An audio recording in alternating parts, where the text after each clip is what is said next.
کۆمەڵەی توێژینەوە و بۆچوونی بەریتانی سەربەخۆ کوژرانی زیاتر لە 1 ملیۆن عێراقی بە شێوەیەکی زانستی و بەڵگەنامەیی تۆمار کردووە کە لە دوای ساڵی 2023 و بەهۆی جەنگی ئەمریکاوە کوژراون.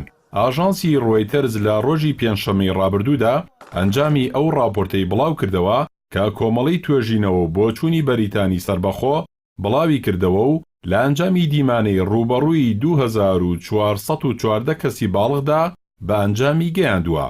راپۆرتەکە ڕوونی کردوێتەوە کە لە 120 لەو کەسانەی کە ڕووماڵەکە گرتوونیێتەوە بەلایانی کەمەوە یەکێک لە ئەندامانی خێزانەکەیان لەدەستداوە، ئەوەش بەهۆی ململانەکانەوە بووە نەک بە هۆکاری سروشتیەوە. بەپێی دواهەمین سەرژمێری دانیشتوان لە عێراق کە لە ساڵی 1997دا ئەنجام دراوە، نزیکەی 4,050,000 خێزان لە سەرانسەری وڵاتدا هەبووە.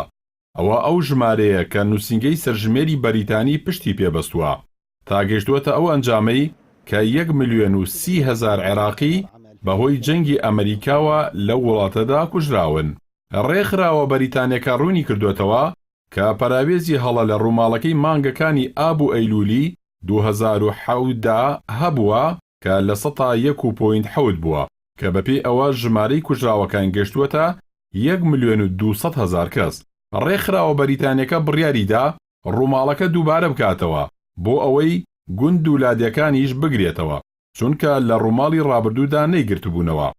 ڕووماڵە نوێیەکە 15 پارێزگای عێراقی لە کۆی 18 پارێزگا گرتەوە، 2 پارێزگای پڕ لە کێشەی نەگرتەوە، ئەوانیش ئەنبار و کەربەلا بوون. لە دوای ئەوەی دەسەڵاتە ناوخۆیەکان ڕازی نەبوون بە ئەنجامی ڕووماڵەکە، هەروەها پارێزگای هەولێریشی نەگرتەوە. ڕۆیتەرز دەڵێت ئەو خەمڵاندنانی کە پەیوەندی بە قوربانیانی جەنگی ئەمریکاوە هەیە جێگەی مشت و مڕن.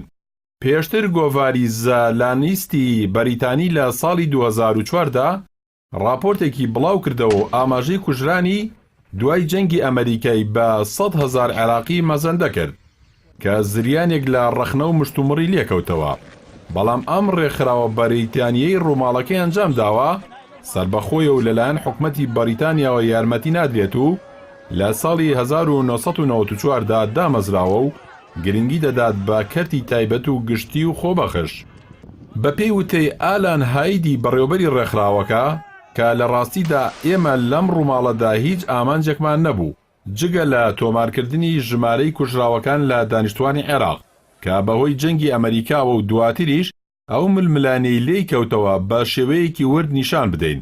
ئەوەی جێگەی سەرنجە سەرەڕای ئەوەی ویلایەتە یەکگرتوەکان با پێی بڕیاری ئەنجومەنی ئاسایشی نێودەوڵەتی لە ساڵی 2003دا خۆی ناونابوو دەسەڵاتی داگیرکار، بەڵام بەرپرسانی نوێ عێراقی ئەو داگیرکردنیان ناونابوو پرۆسەی ئازادی.